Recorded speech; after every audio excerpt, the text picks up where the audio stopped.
السلام علیکم ورحمۃ اللہ وبرکاتہ۔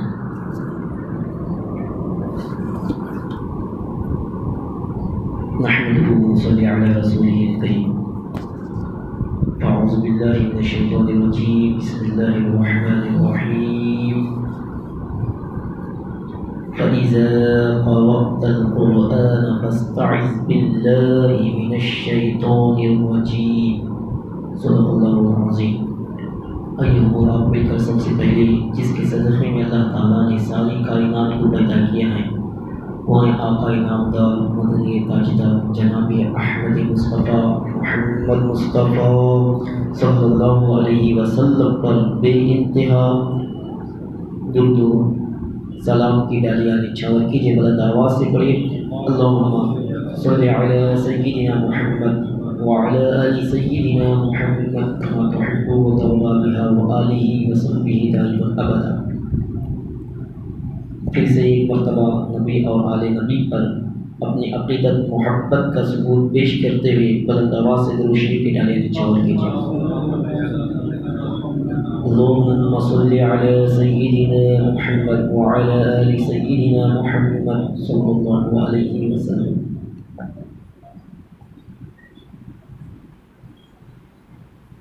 الحمدللہ اللہ تبارک و تعالیٰ کا بے انتہا فضل و کرم ہے کہ اس نے ہم تمام کو اس مسجد رسول اللہ صلی اللہ علیہ وسلم میں درس قرآن کی 8ویں محفل میں شرکت کا موقع عطا کیا۔ قرآن پاک کے تعلق سے قرآن میں سوروں کی ترتیب کیسی اور قرآن شریف میں رکوع سجود کے تعلق سے اور قرآن پاک کی عظمت کے تعلق سے ہم لوگ سماعت کر چکے ہیں۔ آج جیسا کہ اخبار میں بھی الحمدللہ ہر اتوار یہ اعلان شائع ہو رہا ہے کہ درس قرآن کی محفل مسجد رسول اللہ میں منعقد ہو رہی ہے ہر اتوار بعد نماز مغرب بلا نماز۔ آج کا ٹاپک ہمارا قرآن پاک کی تلاوت سے پہلے ہر انسان اعوذ باللہ من الشیطان الرجیم پڑھتا ہے۔ جب بھی غصہ آتا ہے اس وقت بھی اعوذ باللہ من الشیطان الرجیم پڑھا جاتا ہے۔ یہ اعوذ باللہ من الشیطان الرجیم قرآن پاک کی آیت ہے یا نہیں ہے؟ اعوذ باللہ من الشیطان الرجیم کیوں پڑھا جاتا ہے؟ بسم اللہ الرحمن الرحیم یہ تو قرآن کی آیت ہے، لیکن مکمل اعوذ باللہ من الشیطان الرجیم یہ قرآن کی آیت نہیں ہے۔ جس طرح سے میں نے تلاوت کیا یہ اس طرح سے سیم الفاظ قرآن پاک میں مکمل الفاظ اعوذ باللہ من الشیطان الرجیم مکمل نہیں ہے۔ آدھے الفاظ ہیں آخری کے من الشیطان الرجیم، اس طرح سے الفاظ ہیں بسم اللہ من الشیطان الرجیم بھی ہے قرآن پاک میں، لیکن اعوذ باللہ من الشیطان الرجیم نہیں ہے۔ اب کیوں پڑھا جاتا ہے اس کی تفسیر ہم سماعت کریں گے کہ تلاوت سے بیشتر اس کو کیوں پڑھتے ہیں۔ تلاوت کرنے سے پہلے قرآن پاک اعوذ باللہ من الشیطان الرجیم تعوذ کیوں پڑھتے ہیں؟ نمبر 2 اس کی تفسیر کیا ہے؟ اعوذ باللہ کی تفسیر کیا ہے؟ نمبر 3 اس کے فوائد کیا ہیں؟ نمبر 4 اس کے متعلق مسائل کیا ہیں؟ اس کو انشاءاللہ تعالی سماعت کریں گے۔ اعوذ باللہ من الشیطان الرجیم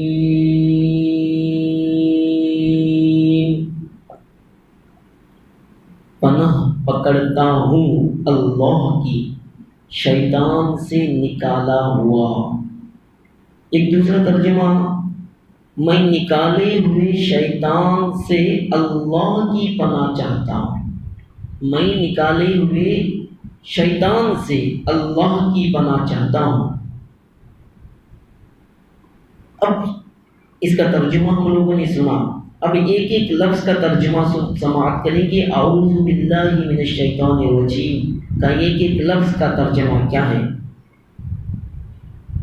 اب سب سے پہلے سوال یہ پیدا ہوا کہ اعوذ باللہ من الشیطان الرجیم پڑھنا فرض ہے، واجب ہے، کیا ہے؟ کیا قرآن کا حکم ہے یا ایسے ہی پڑھا جاتا ہے؟ اب پہلی بحث سنیں، پڑھنے کی وجہ کیا ہے؟ پڑھنے کی وجہ یہ ہے کہ اللہ تعالیٰ کا حکم ہے۔ اللہ قرآن پاک میں ارشاد فرماتا ہے بسم اللہ الرحمن الرحیم فَإِذَا قَرَأْتَ الْقُرْآنَ فَاسْتَعِذْ بِاللَّهِ مِنَ الشَّيْطَانِ الرَّجِيمِ۔ جب تم قرآن پڑھنے لگو تو نکالے ہوئے شیطان سے اللہ کی پناہ مانگو، اللہ کی پناہ لو۔ تو اعوذ باللہ من الشیطان الرجیم پڑھنے کا ثبوت ہمیں قرآن سے ملتا ہے کہ رب کائنات ارشاد فرماتا فَإِذَا قَرَأْتَ الْقُرْآنَ فَاسْتَعِذْ بِاللَّهِ مِنَ الشَّيْطَانِ الرَّجِيمِ۔ جب تم قرآن پڑھنے لگو تو نکالے ہوئے شیطان سے اللہ کی پناہ مانگو۔ معلوم ہوا قرآن پڑھتے وقت اعوذ باللہ پڑھنا یہ حکم الہی ہے۔ اعوذ باللہ من الشیطان الرجیم قرآن شریف پڑھنے سے پہلے پڑھنا یہ حکم الہی ہے۔ نیز حضور اکرم صلی اللہ علیہ وسلم و صحابہ اکرام رضی اللہ تعالی عنہم اور ساری امت ہمیشہ اس پر عمل کرتی رہی۔ معلوم ہوا کہ یہ پڑھنا سنت بھی ہے۔ سرکار بھی اعوذ باللہ من الشیطان الرجیم مختلف طریقے سے احادیث میں وارد ہے اس کو پڑھا کرتے تھے، صحابہ کرام بھی پڑھا کرتے تھے، اور ساری امت ہمیشہ جب بھی کسی کام کو شروع کرتے اس سے پہلے اعوذ باللہ من الشیطان الرجیم، خصوصاً قرآن پاک کی تلاوت سے پہلے اعوذ باللہ من الشیطان الرجیم پڑھتے، اس کے بعد قرآن پاک کی تلاوت کرتے۔ تو معلوم ہوا یہ پڑھنا سنت ہے۔ اب انسان وضو کیوں کرتا ہے؟ الوضو عربی میں وضو کہتے ہیں، ہم لوگ اپنی زبان میں وضو کہتے ہیں، میں عربی لفظ استعمال کرتا ہوں وضو۔ انسان وضو کیوں کرتا ہے؟ انسان وضو اس لیے کرتا ہے تاکہ اس کے ظاہری اجزاء صاف ہو جائیں، ظاہری پلیدی اس سے دور ہو جائے۔ اب نقطہ پیش کرتے ہیں، نقطہ پیش کیوں کرتے ہیں؟ اعوذ باللہ ہم کیوں پڑھتے ہیں قرآن کی تلاوت سے پہلے؟ تو کہتے ہیں جس طرح کے نماز سے پہلے وضو ضروری ہے کیونکہ وہ جسمانی پلیدی دور کرتا ہے اور انسان کو قابل نماز بناتا ہے، وضو ہے اس کے بعد انسان نماز پڑھ سکتا ہے، اسی طرح تلاوت سے پہلے اعوذ باللہ پڑھنا چاہیے کہ یہ اندرونی پلیدی کو دور کرتا ہے اور زبان کو قرآن پاک کی تلاوت کے قابل بنا دیتا ہے۔ سبحان اللہ۔ تو معلوم ہوا جس طرح وضو کرنے سے انسان نماز پڑھنے کے قابل ہو جاتا ہے، اسی طریقے سے اعوذ باللہ من الشیطان الرجیم پڑھنے سے یہ اندرونی پلیدی کو دور کرتا ہے اور زبان کو قرآن پاک کے تلاوت کرنے کے قابل بنا دیتا ہے۔ سبحان اللہ۔ تو ایک نقطہ ہمیں یہ معلوم ہوا، ہم قرآن پاک کی تلاوت سے پہلے اعوذ باللہ من الشیطان الرجیم اس لیے پڑھتے ہیں کہ اندرونی پلیدی دور ہو جائے، اس کے بعد ہماری زبان پاک و صاف ہو جائے۔ جب ہماری زبان پاک و صاف ہو جائے گی تو تلاوت کرنے کے قابل ہو جائے گی۔ اس لیے ہم اعوذ باللہ پڑھ کے اپنی زبان کو بھی پاک صاف کر کے تلاوت کے قابل بنا لیتے ہیں۔ اب ذرا غور کریں، دنیا کے بڑے بڑے بادشاہوں کا دربار بھی ایسا ہوتا ہے، جو بھی شخص بادشاہ کے دربار پر حاضر ہوتا ہے وہ بغیر اجازت کے اندر نہیں جاتا۔ بادشاہوں کے دربار پر پہرا لگا ہوا ہوتا ہے دروازے پر، بغیر اجازت کے اندر داخل نہیں ہو سکتا۔ یوں ہی جو بارگاہ الہی میں حاضر ہو وہ بغیر اعوذ باللہ پڑھے کچھ عرض نہ کرے، گویا اعوذ باللہ پڑھنا رب تعالیٰ سے تلاوت کی اجازت لینا ہے۔ سبحان اللہ۔ تو یہ نقطہ یوں بیان کیا گیا، جس طریقے سے بادشاہ کے دروازے پر کوئی شخص حاضر ہوتا ہے وہ بغیر اجازت کے اندر نہیں جا سکتا، یوں ہی جو بارگاہ الہی میں حاضر ہو وہ بغیر اعوذ باللہ پڑھے کچھ عرض نہ کرے، گویا اعوذ باللہ پڑھنا رب تعالیٰ سے تلاوت کی اجازت لینا ہے، تلاوت کی اجازت لینا ہے۔ اسی طریقے سے جب دربار میں حاضر ہونے والا ہوتا ہے، درباری لباس بھی الگ ہوتا ہے۔ بادشاہوں کے دربار میں اگر جانا ہو تو اس کا لباس الگ ہوتا ہے، وہ درباری لباس پہن کر بادشاہ کے دربار میں حاضر ہوتا ہے۔ نیز حاضری بارگاہ کے وقت درباری لباس جسم پر ہوتا ہے، یہ بارگاہ الہی میں حاضری کے وقت گویا قلب و زبان کا لباس ہے، گویا قلب و زبان کا لباس ہے۔ کہتے ہیں کہ جب بادشاہ کے دربار میں تم جاؤ تو اس وقت درباری لباس جسم پر ہوتا ہے اور جسم پر درباری لباس زیب تن کر کے تم اندر جاتے ہو۔ اب دیکھ قرآن پاک کی تلاوت کرنے والے ہو، یہ بارگاہ الہی میں حاضری کے وقت گویا قلب و زبان کا لباس ہو جاتا ہے۔ تو معلوم ہوا اعوذ باللہ من الشیطان الرجیم پڑھنا بارگاہ الہی میں حاضری کے وقت گویا قلب و زبان کا لباس ہے۔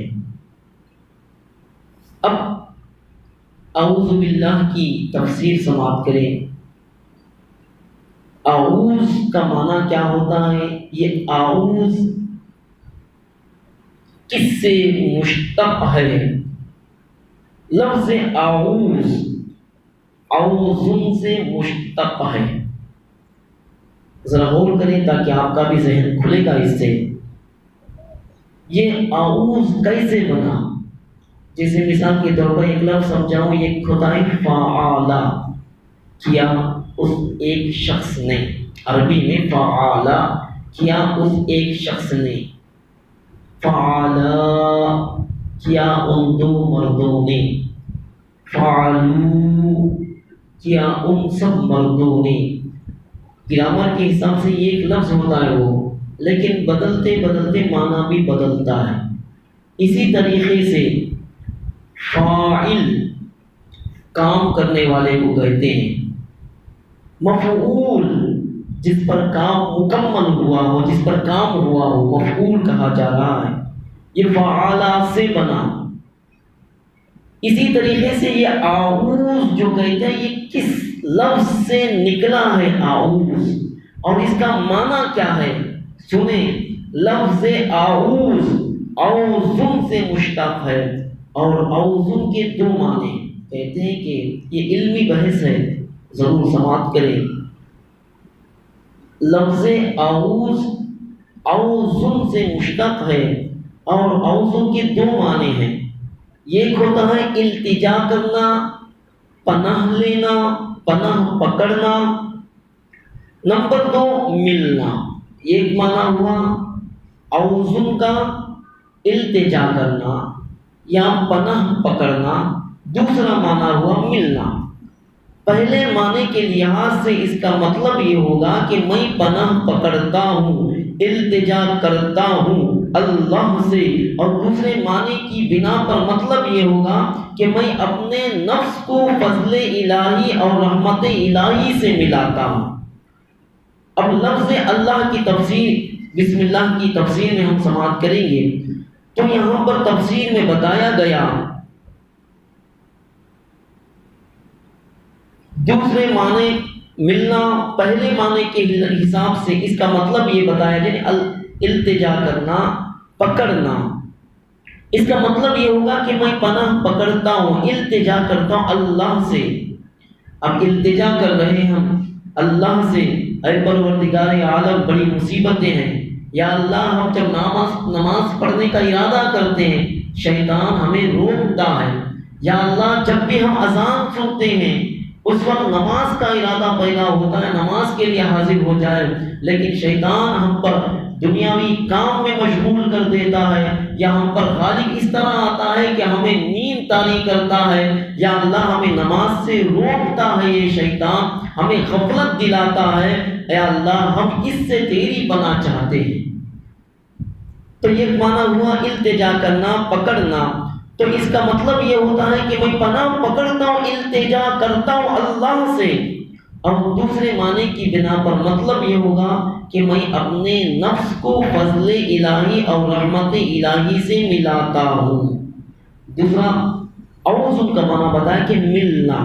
تو اس کا ملنے کا مطلب کیا ہوتا ہے؟ کہتے ہیں کہ مطلب یہ ہوگا کہ میں اپنے نفس کو فضل الہی اور رحمت الہی سے ملاتا ہوں، اپنے نفس کو۔ اگر نفس ہمیں یہ کہتا ہے آج فلاں چیز کھائیں گے، انسان فوراً اس کی اطاعت کرتا ہے۔ نفس نے کہا غلط چیز دیکھیں گے، فوراً اس کی اطاعت کی جاتی ہے۔ نفس نے کہا آج کوئی موبائل کے ذریعے سے غلط چیزیں دیکھیں گے، یا ٹائم پاس کریں گے، یا فلم دیکھیں گے، جیسے نفس میں برے خیالات پیدا ہوئے فوراً انسان اس پر عمل کرنے کی کوشش کرتا ہے۔ تو سنو مومنوں، جب انسان اعوذ باللہ من الشیطان الرجیم کہتا ہے تو اس وقت یہ نہیں کہ وہ انسان صرف اعوذ باللہ زبان سے کہہ رہا ہے، بلکہ اسے دل سے بھی یہ کہنا ہے کہ میں اپنے نفس کو فضل الہی اور رحمت الہی سے ملاتا ہوں۔ جو انسان اپنے نفس کو فضل الہی اور رحمت الہی سے ملاتا ہے تو یقیناً وہ انسان کامیاب ہو، کامران ہوتا ہوا ہو، ہر گناہ سے بچتا ہوا نظر آئے گا، کیونکہ اس میں بھی فضل الہی تلاش کی جا رہی۔ کہتے ہیں فضل الہی اور رحمت الہی سے ملاتا ہوں اپنے نفس کو۔ اب یہ تو ہوا اعوذ، کس سے بنا؟ اعوذ سے۔ اس کے دو معنی ہوئے، التجا کرنا، پکڑنا، دوسرا معنی ملنا۔ اس کو ہم لوگوں نے سنا۔ اب لفظ شیطان کہتے ہیں، شیطان اصل میں شیطان ہماری زبان سے زیادہ تر تا نکلتا ہے، شیطان۔ یہ جملہ شیطان اگر سے تا سے بولیں تو تا سے بولنے والا جملہ شیطان غلط ہے۔ شیطان شین یا تو الف نون، شیطان اصل لفظ آواز اس کی شیطان نکلتی ہے، تو کا آواز نکلنا ہے۔ یہ شیطان کیوں کہا؟ اعوذ باللہ من الشیطان الرجیم، یہاں پر شیطان کا لفظ استعمال ہوا۔ شیطان کا معنی کیا ہے؟ لفظ شیطان میں کیا قول ہیں؟ تو کہتے ہیں کہ لفظ شیطان میں دو قول ہیں۔ بعض کہتے ہیں کہ یہ شد نون سے بنا ہے، بعض کہتے ہیں یہ شد نون سے مشتق ہے، اور بعض کے قول کی بنا پر شیطان سے مشتق ہے۔ اگر شد نون کے معنی ہیں دور ہونا، شد نون کے معنی بتاتے ہیں دور ہونا۔ اب یہاں پر شیطان لفظ کیسے بنا اس کو بتایا جا رہا ہے، ذرا غور سے سنیں، انشاءاللہ تعالیٰ اس کو بار بار سن بھی سکتے ہیں۔ شیطان کس سے بنا؟ کہتے ہیں کہ یہ شد نون سے بنا ہے، شد تو شین تو نون، شد تو نون سے مشتق ہے، اور بعض کے قول کی بنا پر شیطان سے مشتق ہے۔ اگر شد نون کے معنی میں ہے تو اس کا معنی ہوتا ہے دور ہونا، شد نون کا معنی ہوتا ہے دور ہونا، اور چونکہ ابلیس بھی قرب بارگاہ الہی ہو کر وہاں سے دور ہوا، اس لیے اس کو شیطان کہا جاتا ہے۔ تو کہتے ہیں کہ شیطان بھی اللہ تعالیٰ کا قرب حاصل کیا تھا، وہ تو معلم الملائکہ تھا، وہ تو فرشتوں کو پڑھانے والا تھا، فرشتوں کا لیڈر سردار تھا، فرشتوں کو پڑھانے والا تھا، معلم الملائکہ کہا جاتا تھا شیطان کو۔ لیکن اللہ تعالیٰ کا اتنا ادنا قرب حاصل کیا تو کہتے ہیں کہ شد ان کا ایک معنی یہ ہوتا ہے کہ دور ہونا۔ اب شیطان کو شیطان ہم اس لیے کہتے ہیں، ابلیس بھی مقرب بارگاہ الہی ہو کر وہاں سے دور ہوا، اس لیے اس کو شیطان کہا جاتا ہے، اس لیے اس کو شیطان کہا جاتا ہے، اس لیے کہ وہ مقرب بارگاہ الہی ہو کر وہاں سے دور ہوا ہے، قرب خدا حاصل کر چکا تھا، اللہ تعالیٰ کی بارگاہ کا قرب حاصل کر چکا تھا، لیکن مردود ہوا،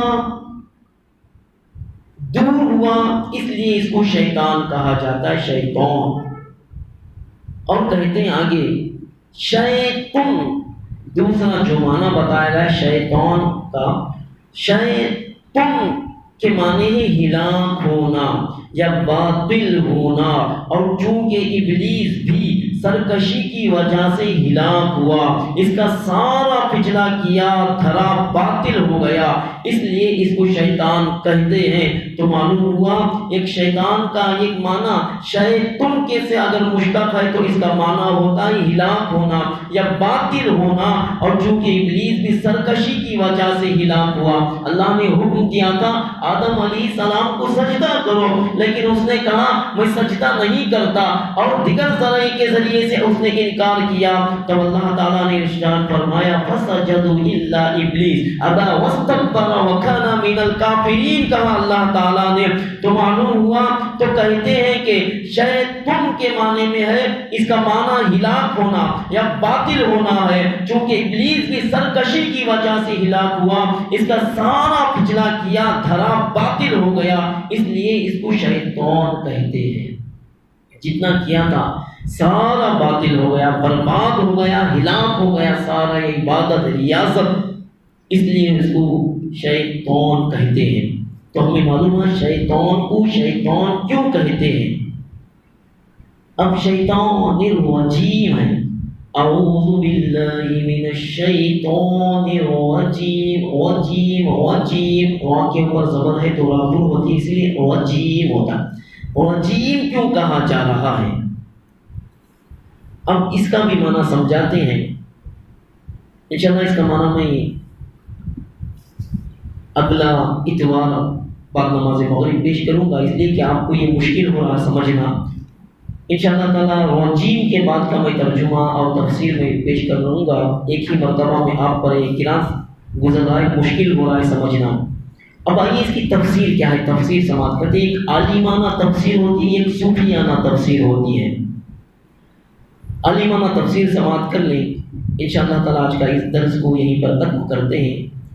عالمانہ تفسیر کیا ہے، جب اعوذ باللہ من الشیطان الرجیم کیوں پڑھتے ہیں تو عالمانہ تفسیر اس کی یہ ہوگی کہ دنیاوی اور دینی آفتیں بے انتہا ہیں، اور ہماری طاقت اور قدرت ان کو دور نہیں کر سکتی، کیوں ہم کمزور ہیں، کوئی ہم پر ظلم کرے ہم کمزور ہیں، اس سے لڑ نہیں سکتے، اس لیے کہ وہ طاقتور ہے، اگر وہ بادشاہ ہے ہم پر ظلم کرتا ہے تو اس وقت ہم مظلوم ہوئے، وہ ظالم ہوا، اسی طریقے سے کسی کی زمین پر ہڑپ لیا، بیجا قبضہ کیا، اب وہ غریب انسان کیا کرے گا، کس کے پاس جائے گا، جائے گا تو پولیس کے پاس جائے گا، اگر نہیں تو اس سے بھی اوپر جانا، جیسے جیسے اس کی ضرورت پڑتی ہے ویسے ویسے آگے بڑھنا۔ تو کہتے ہیں تفسیر عالمانہ تفسیر اس کی یہ ہوگی دنیاوی اور دینی آفتیں بے انتہا ہیں، اور ہماری طاقت اور قدرت ان کو دور نہیں کر سکتی،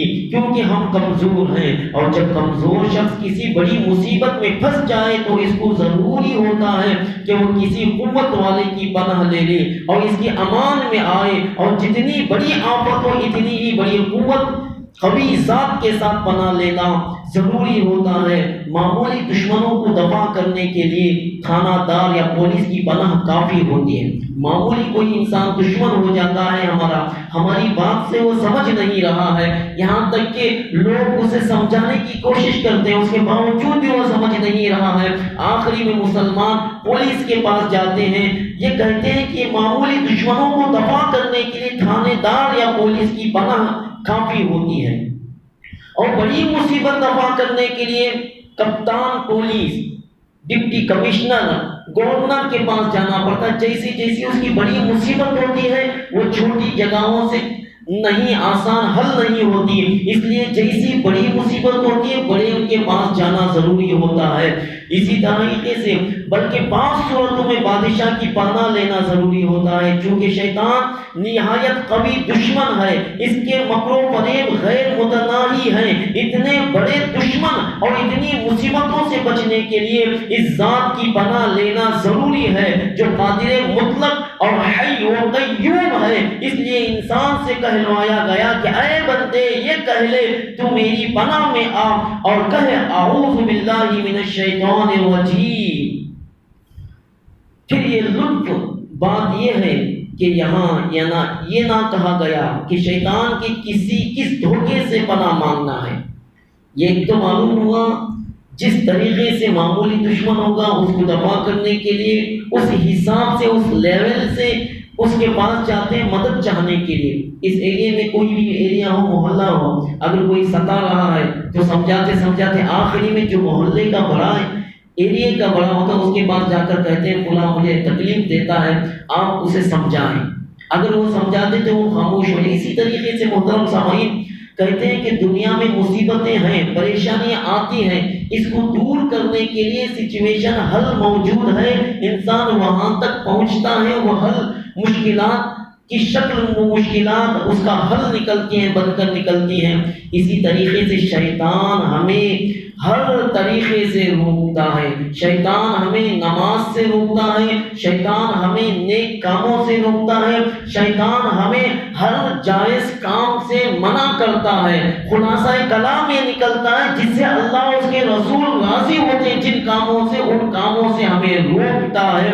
تو یہ سب سے بڑا دشمن ہمارا شیطان ہے جو ہماری دنیا بھی برباد کرتا، آخرت بھی برباد کرتا ہے۔ یہ ہم نہیں کہتے، قرآن کہتا ہے ان الشیطان للانسان عدو مبین، انسان کا بے شک انسان کا کھلا ہوا دشمن شیطان ہے۔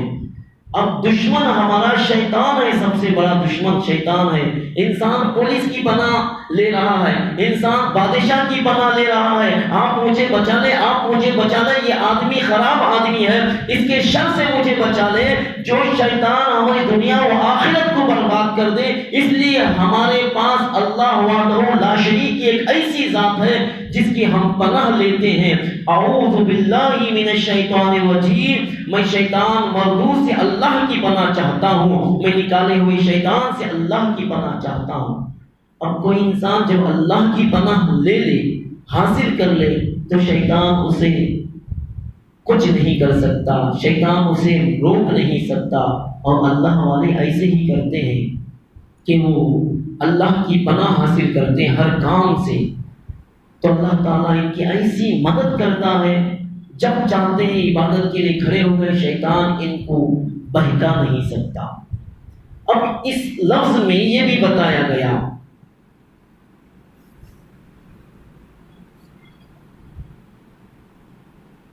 کہ شیطان کے کس دھوکے سے ہمیں بچنا ہے، کس دھوکے سے اللہ کی پناہ چاہ رہے ہیں۔ کیا ہمیں نمازوں سے روکتا ہے؟ صرف اس لیے اللہ کی پناہ حاصل کریں یا اللہ ہمیں نمازوں سے روکتا ہے؟ ہمارے ذہنوں میں غلط گندے خیالات پیدا ہوتے ہیں، یا صرف اس نیت سے ہم اللہ کی پناہ چاہیں کہ اللہ شیطان کی طرف سے گندے خیالات پیدا ہو رہے ہیں، ہمارے ہاتھوں سے گناہ ہو جاتا ہے، کسی انسان پر ہمارا ہاتھ اٹھ جاتا ہے یا کسی پر ہمارے ہاتھ سے ظلم ہو جاتا ہے، کیا ہم اس لیے پناہ مانگے اے اللہ ان ہاتھوں سے کسی پر ظلم ہو رہا ہے، ہم اس سے پناہ چاہتے ہیں، شیطان کی طرف سے ایسا ہو رہا ہے؟